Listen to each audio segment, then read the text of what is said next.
मावशी, मला आहे ना सकाळी शाळेत जाताना आहे ना नॉर्मल दूध प्यायला खूप कंटाळा येतो.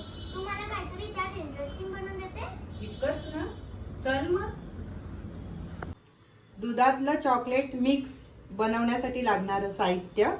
इथे मी 1 वाटी अक्रोड घेतले, 1 वाटी बदाम, 2 चमचे खसखस, 1 वाटी कोको पावडर, 1 वाटी काजू आणि 1 वाटी पिस्ता, 2 वाट्या दूध पावडर. आपण आहे ना 5 गोष्टी भाजून घेणार आहोत. काजू, पिस्ता, अक्रोड, बदाम, मकाने हे आपण सुकेच भाजणार आहोत. गॅस लावते.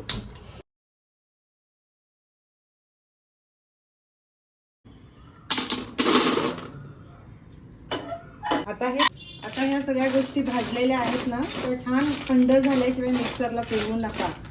छान गार होऊ द्या त्या आणि मगच मिक्सरला फिरवायचं आहे आपल्याला सगळं. आता मी हे सगळं मिक्सरमध्ये बारीक वाटून घेते.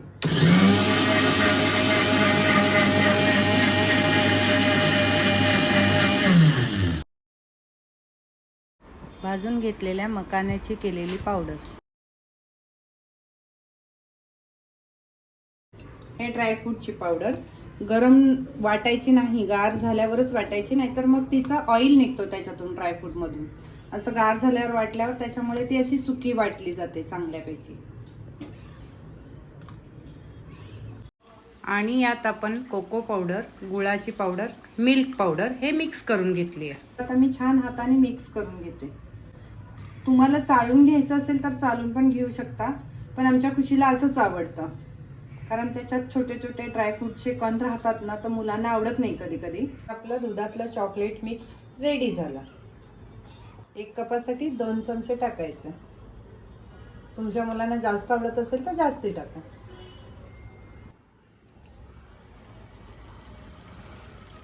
चॉकलेट मिक्स झालं की नाही तयार. या साहित्यांपासून पौष्टिक.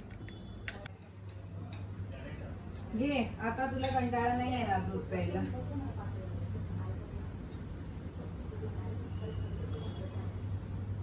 वाव, मस्त आहे. जर तुम्हाला आमचे व्हिडिओ आवडत असतील तर लाईक, शेअर, कमेंट आणि सबस्क्राईब करायला विसरू नका. Thank you for watching this video. Bye.